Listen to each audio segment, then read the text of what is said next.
Welcome to the Adhocracy Show, the show for people who hate hearing, you know what you should have done? We'll be right back.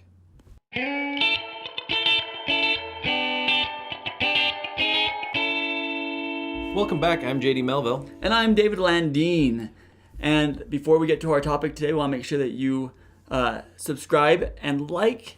Give us a like on this video if you want more guests. If you enjoyed last week's video, go ahead and like this video, and we'll try and do some more guests. We have one coming up, actually. It's super exciting. You are not going to want to miss it next week.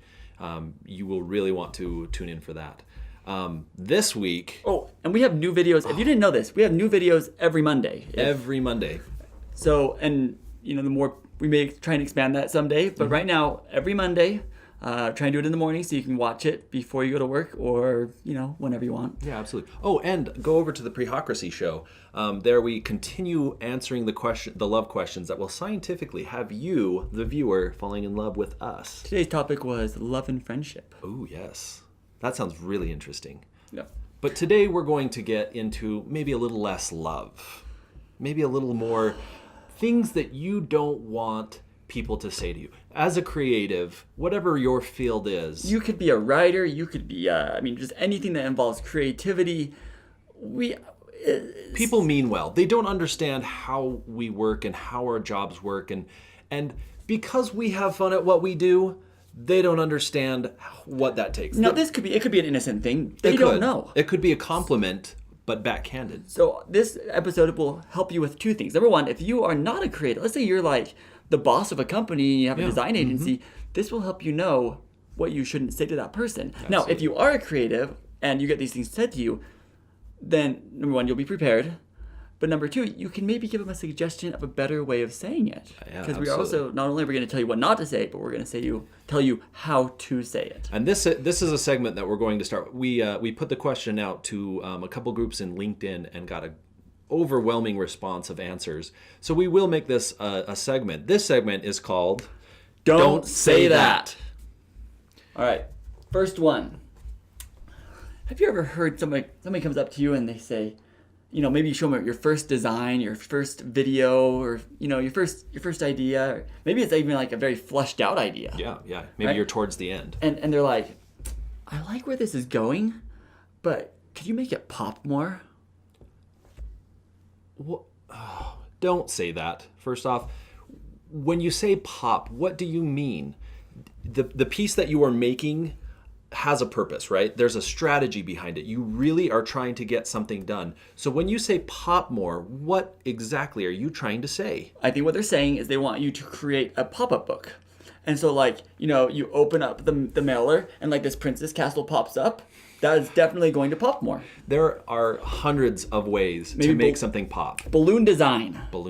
They want you to design it on a balloon, and that will definitely pop more. Paper doesn't pop. Now, here's the thing. You really do want this to, when you say pop more, that's a very broad term. There are so many different ways to say this. Really, what you're asking them to do is make something stand out more. There's better ways to say it. For example, you could say, how can we make the call to action stand out more? Maybe that's the part that you wanting to pop more. You could say, I feel like the text is getting lost in the background. Yeah. See how specific that was? How can we make that stand out? Then you're also validating that person in their job as doing what they're supposed to do and letting them figure it out. Not, hey, can you make that bold? That needs to pop more. Yeah, because obviously making something bold makes it pop. So it turns it into a balloon. So the question, I like where this is going, but could you make it pop more? Don't say that. All right, what's next? All right, next. This is one of my personal, it gets me going. You've done the project. It's out. You're showing it. You're showing it to a friend or something, and you hear this phrase. Oh, you know what you should have done? Oh. Don't say that. Oh my gosh. Now, here's the thing. The project's done. It's been paid for. It's maybe even on its way to the customers. Telling us what we should have done does not help us at all. And let me point out that we have worked on, we made this. Yeah. We made this project. We know all of the mistakes because maybe we didn't have the amount of time. Maybe there were some things that we didn't get time for. You also don't know maybe the strategy behind it. You don't know the timeline. You don't know who the influencers were. And saying that, you know what you should have done, it really just creates a feeling inside that like, oh, you don't understand the grueling steps that it took to get us there. So, for the statement, you know what you should have done? Here's a better way of saying it. First off. Yes. Maybe say something like, if you add to this project in the future, or if you add to this in the future, you could maybe explore this and this and this. Oh, I like that. Because it's not focusing on the past, your past mistakes. It's saying, this looks really good. And if you, if there's a chance, you know, if maybe you go back to this someday, here's a suggestion. That also, you know, gives them, you know, you're able to express your idea of where you think that could have gone. It could be a really good idea. It really could be. But it's all about phrasing, people. It's true. So when you want to say, you know what you should have done? Don't say that. Okay, next up. This is one that I have heard, being in the video field, and people seem to, I mean, we watch movies, right, and movies look great. They're gorgeous. We watch TV commercials, just gorgeous. And then you make your own video, or, you know, design or whatever it is, and you take it to somebody, and they say, wow, that almost looks professional. Wow, don't say that. That is insultive. And I think they try and make it as a compliment. I think that's what they're trying to do. They're trying to say, that almost wow, looks professional. That almost looks like it's from Hollywood. That almost looks... But you know what we hear? You're not a professional. Therefore, you know, by saying this almost looks professional and I made it, that means I'm not a professional? That you haven't gone through the steps to become what you are and be able to do what you've done. That I don't get hired for this, that they don't pay me. Now, sometimes in freelance work, that's kind of true, that they don't pay you. But, you know... It's insultive. But and there's a better way of saying it. Something along the lines of, wow, I can see why you do this for a living. That means I'm a professional. Wow. Very supportive. Very supportive. I like that one. I like that, yeah. So if you ever get the urge to say to someone, oh, that almost looks professional. As funny as that is, don't say that. All right. How about this one? You have someone who comes to you with a project. Okay. Yep, project. They explain it to you. It sounds fun. Oh, great fun. That sounds interesting. I would love to get behind that, right? Yeah. But you hear the word, or the phrase, I guess, I don't have the budget for this, but I could pay you an exposure.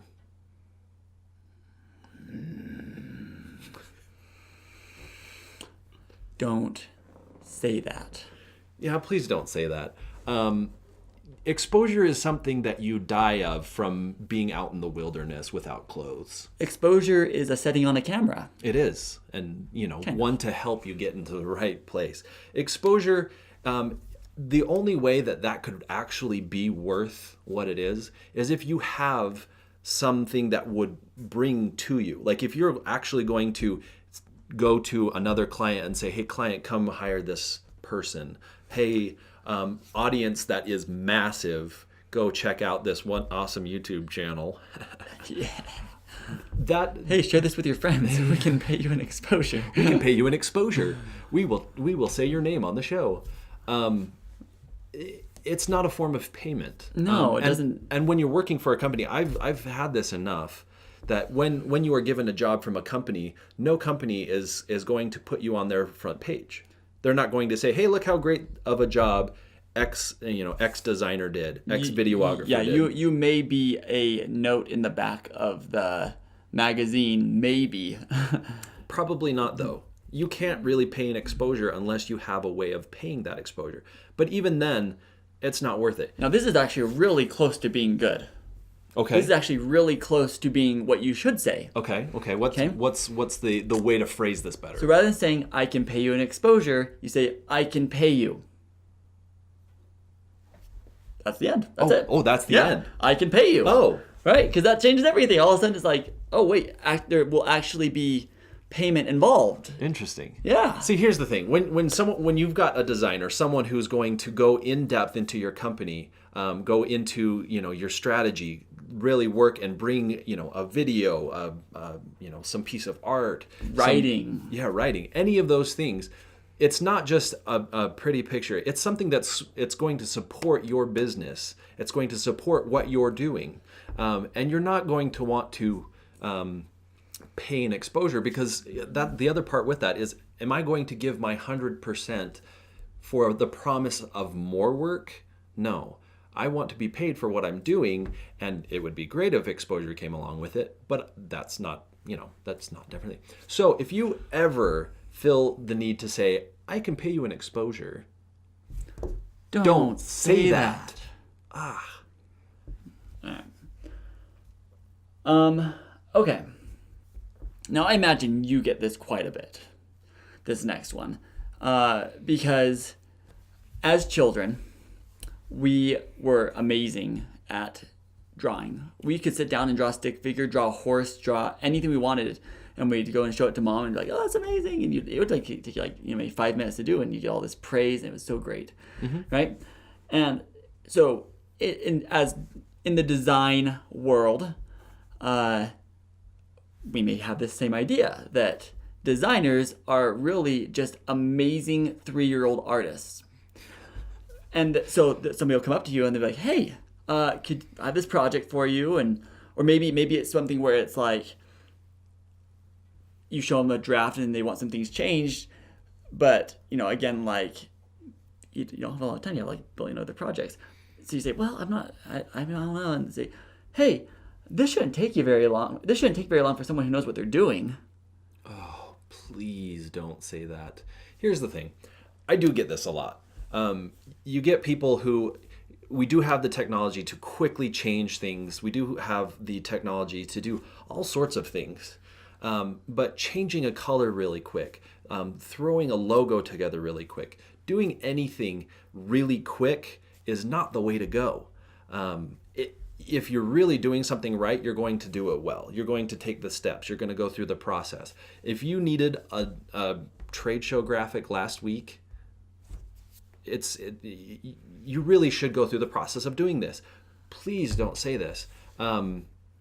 You wouldn't ask Picasso to do something really quick. This shouldn't take you very long. They didn't say, you shouldn't have to paint starting. Michelangelo, we need to paint the Sistine Chapel. You're a good painter. It should you got a week. That's gonna work. It shouldn't take you very long. You know what you're doing. That is funny, because some of those artists, one of the things in art history that you don't get is you see all of these masterpieces. You don't see their before work or their stumbling blocks. Yeah. You see these pieces of art, but you also don't really get into how long it took them to paint these things. Well, I mean, they have the little years, like, I don't know the years, so I'm not going to say it. But it's like, there are times where it's like a span of years on these. Mm-hmm. So they, it's come up and like, the statue of David looks pretty good. Can you make his abs a little bit more chiseled? That shouldn't take you very long. See, here's the other thing. Changing one little thing, making something, it will take a lot of time, and probably more than you're thinking, because it does take time to develop this stuff. It does take time to do the things that you're looking for. I think that web developers get this probably more than we do, because we think, well, it's just simple. Like, I have done this in the past for somebody. Like, look, can we just make this image into a video instead? Like, and they were really nice, and I apologize from the bottom of my heart to that person I did that to. So, rather than saying that, what's a better way of saying it? What they probably should say is, hey, you know what you're doing. This is what I've got going on. This is what I need. How long should that take? What is the process? Don't insult us saying, how long is this going to take you? Yeah, don't insult someone saying, hey, for someone who knows what they're doing, it should only take a short amount of time. And this took, 2 days? Oh my gosh. Saying how long would this take you? Because we all have different processes. We all have different ways of going about it. Finding out what the process entails, rather than, just trying to kind of sort of compliment, but slap you in the face. So if you ever get the urge to say, hey, this shouldn't take very long for someone who knows what they're doing, don't say that. Cool. Well, how do you feel? How do you feel about that? That was amazing. I'm feeling very good. that was kind of like a little bit It was therapeutic. therapeutic. That's what I'm looking for. Yeah. Do you guys get any don't say that's in your individual fields or lives? Absolutely. This is going to be an ongoing segment that will continue to show. So if you have anything that someone says to you and you're like, oh my gosh, you need to vent that out. And we have the perfect place for you to vent that out.